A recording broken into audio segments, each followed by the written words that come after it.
Today, I'd like to introduce my friend, a good friend, Eugene Wood, who's a licensed massage therapist. He's also a board member of the AMTA New York chapter. That's the American Massage Therapy Association chapter here in New York, for New York State. And I've known him over 20 years. He's a great person, and thank you for coming on my show, Gene. Valerie, thank you so much for having me. I appreciate it. I think I'm your first male client that you've had, or male guest on the show. I think you are. I've been watching your segments, so thank you for having me. Excellent.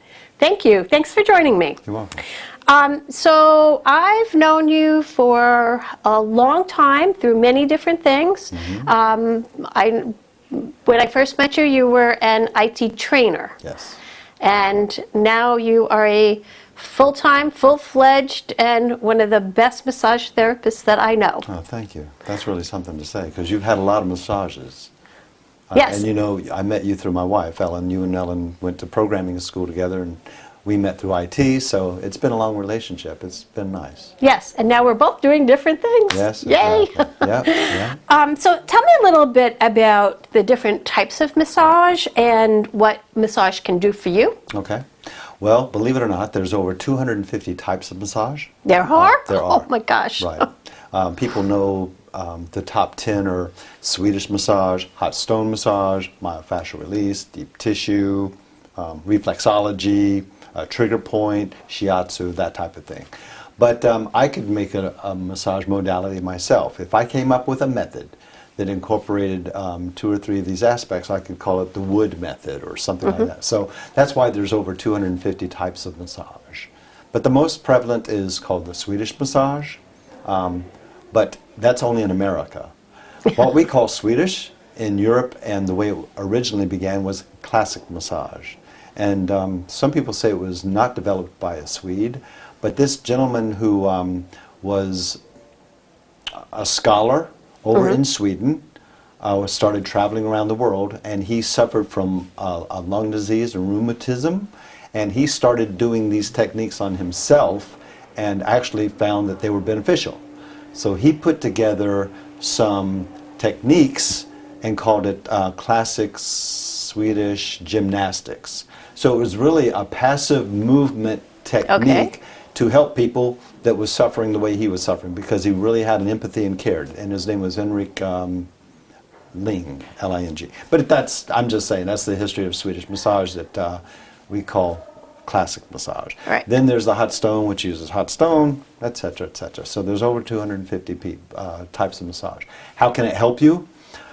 We are now going into the world of research and evidence-based massage. So we're now doing studies, and studies have shown the number one, I was going to say cure, but it's not a cure. The efficacy of massage, low back pain, massage has been proven to be the most efficient way to help someone with low back pain. Over drugs, over pharmacies, over surgeries, so that's one. Yeah. That is great to know. Yeah. Wow. I didn't know that. Wow. So there's all this research coming out for us about massage.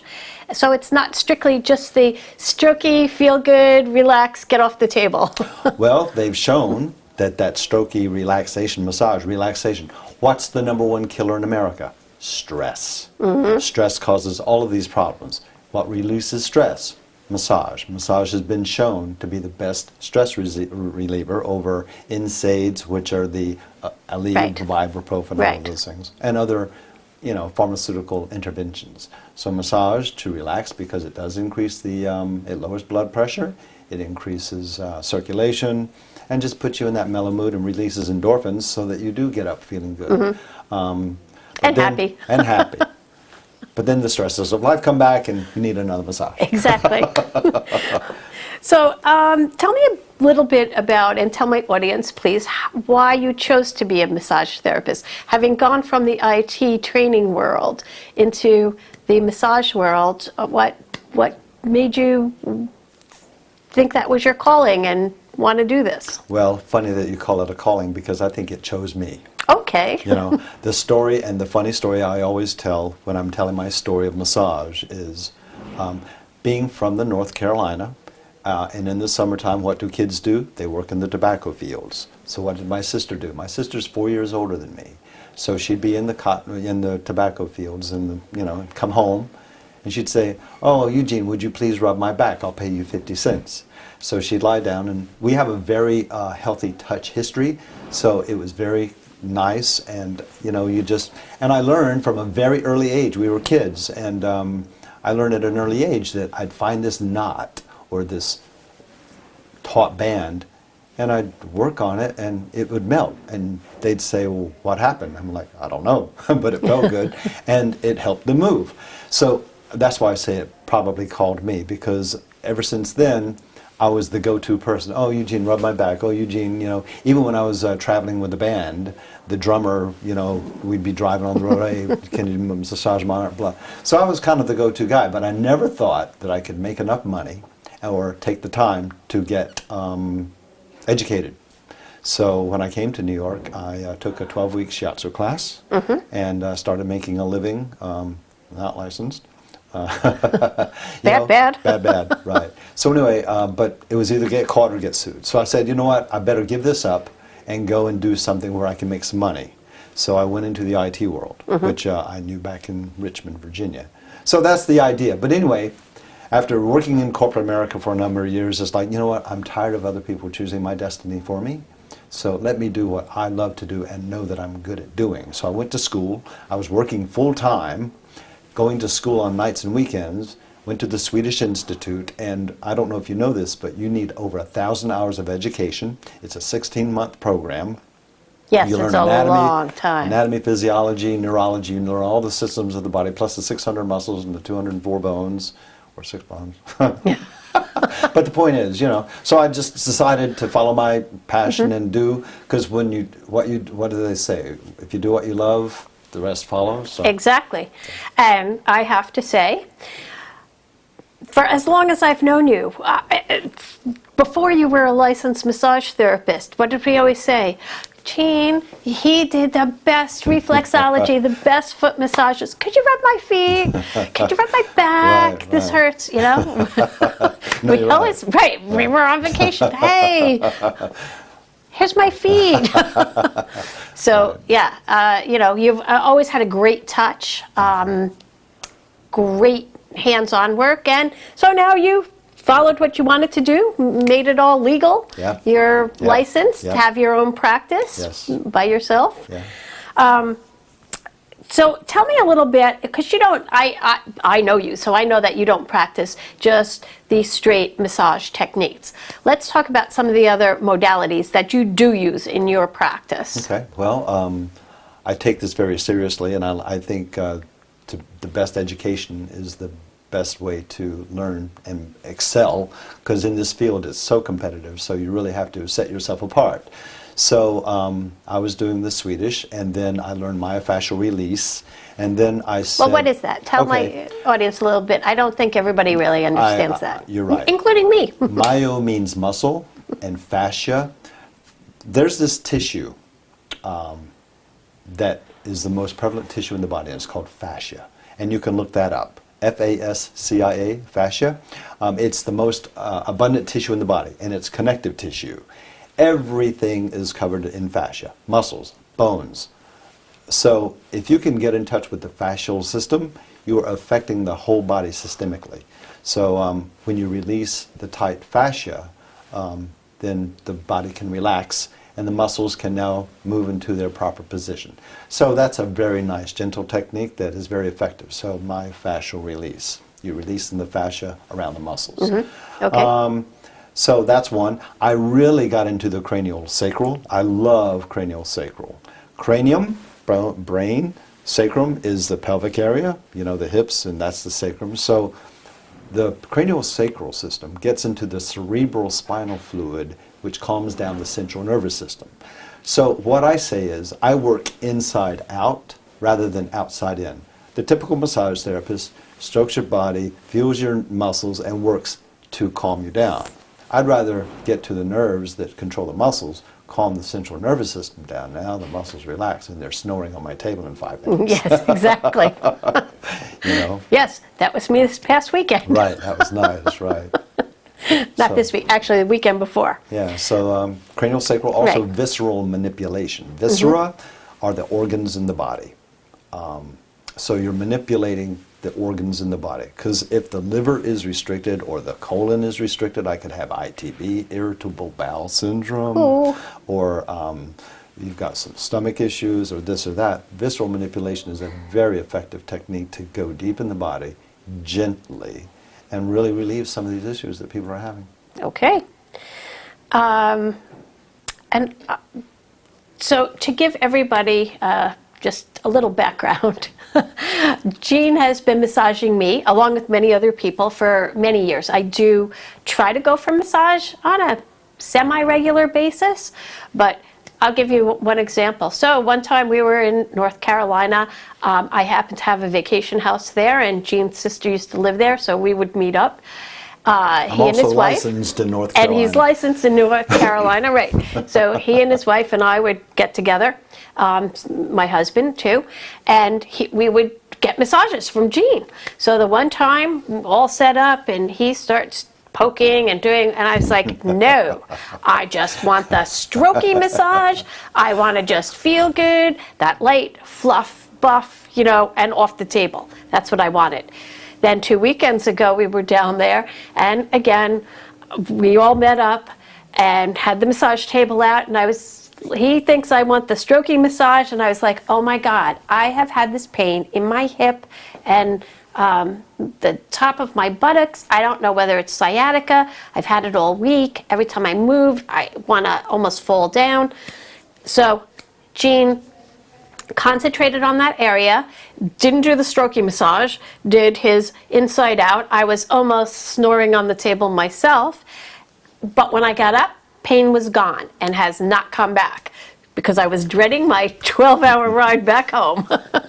That's So great news. thank That's you good. so much, No, you're because that welcome. was awesome. You're welcome. Now, what I did with you, I did 3 modalities. I did some stretching. I always stretch my clients. Put them in a position of ease and let the muscles relax. Then I did some trigger point, which is the poke, you know, you wanted me to stick your thumb right there, you know, so that's the trigger point. And so myofascial release, trigger point therapy, and some stretching, and that basically covered it. That basically got rid of it, and I'm glad it hasn't returned. It hasn't returned, and it was fantastic. Plus, you also showed me what to do. You gave me some exercising, stretching that you said would help if I always continue to give do homework. that. Yeah, Yes. I always give my clients homework. So yes, a massage with Gene is a little different than I think most people normally think of when I'm going for a massage. I'm going to get on the table, go home. It's a lot more interactive with you. Well, here's why. Most massage therapists, the client comes in and says, I've got a pain here. I've got a pain here. So now the massage therapist is chasing symptoms. I don't chase symptoms. I want to find the cause. So I listen to the body. I do a general listening, and the body will tell me where the major primary lesion is. And that's where I'm going to go. And as I release that, other things reveal themselves. So when a person says, I've got a pain here, I'll say, yeah, but do you know that the reason you have that pain here is because you're holding yourself this way and you need to do this and this and this. And I find the cause, release the cause, and now, oh, wow.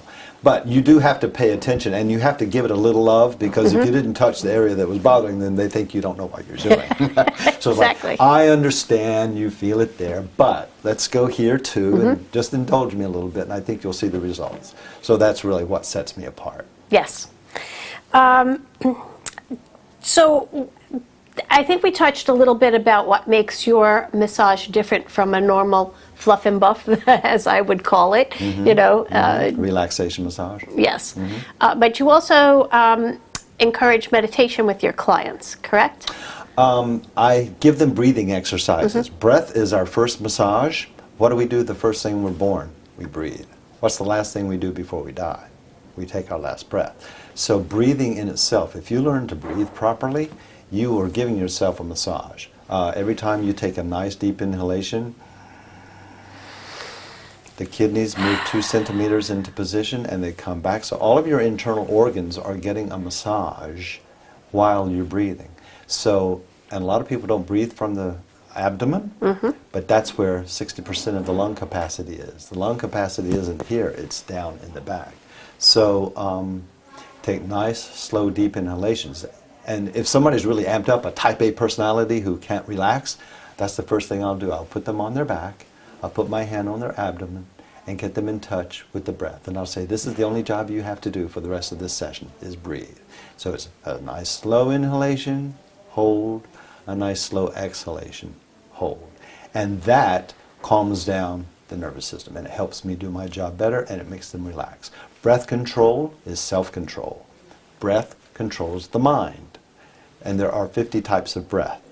So my point is, this all informs my work.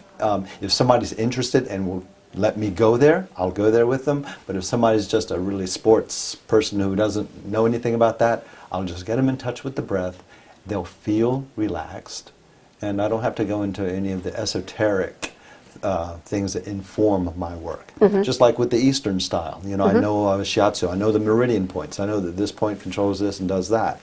I'll also incorporate some shiatsu into my sessions if I feel it's called for and if it'll help them. So these are the things that I'm going through in my mind, and because of my meditational practice, I can be grounded and I can be centered and just listen to the body and not get worried about other things like a client complaining. I'm always listening to the body, so you'll never wince. And if you do, it's because I'll warn you. I'll say, now this is going to be interesting. And because people call pain pain when it's just a sensation. You know, oh, it hurts. Okay, let's talk about that. What do you mean by hurt? What's your pain level from a 0 to 10? I never want to go over a 5. Right. So I always give them all of this information to do with it. Okay. So why don't you tell us a little bit about your greatest success story with a client? Oh, they're so fun. I had a woman who lost hope, and this is really what happens when people lose hope. I'm always going to be this way. Nobody can help me. Well, if you believe that, okay. But if you're willing to entertain the idea that maybe you don't have to live this way for the rest of your life, then we can go places. One of my biggest success stories was this woman came in. She was a young woman, but she was in an accident, and her pelvis was off.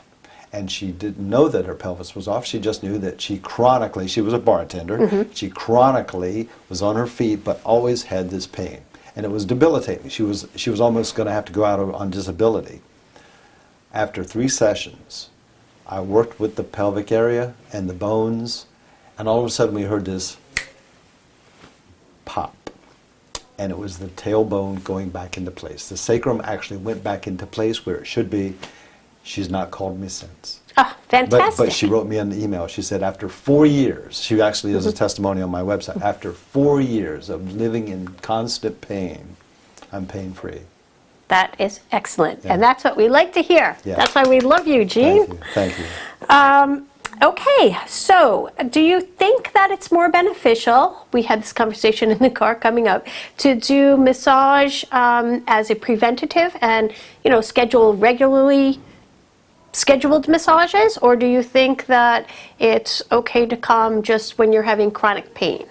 Okay, I have a tennis player friend, and she has figured out that every 3 weeks is her optimum time.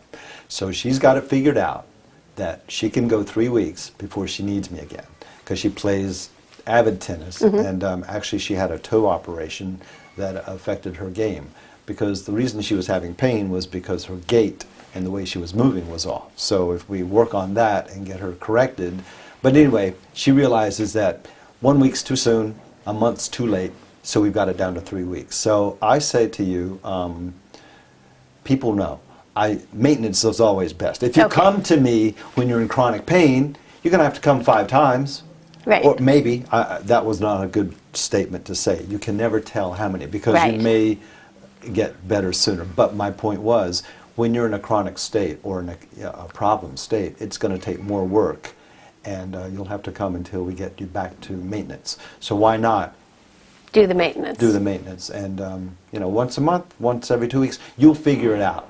Okay. You know, and I always tell my clients, I'm not here to sell you. You know what we have to do, but and I give them homework so that they can make time between sessions.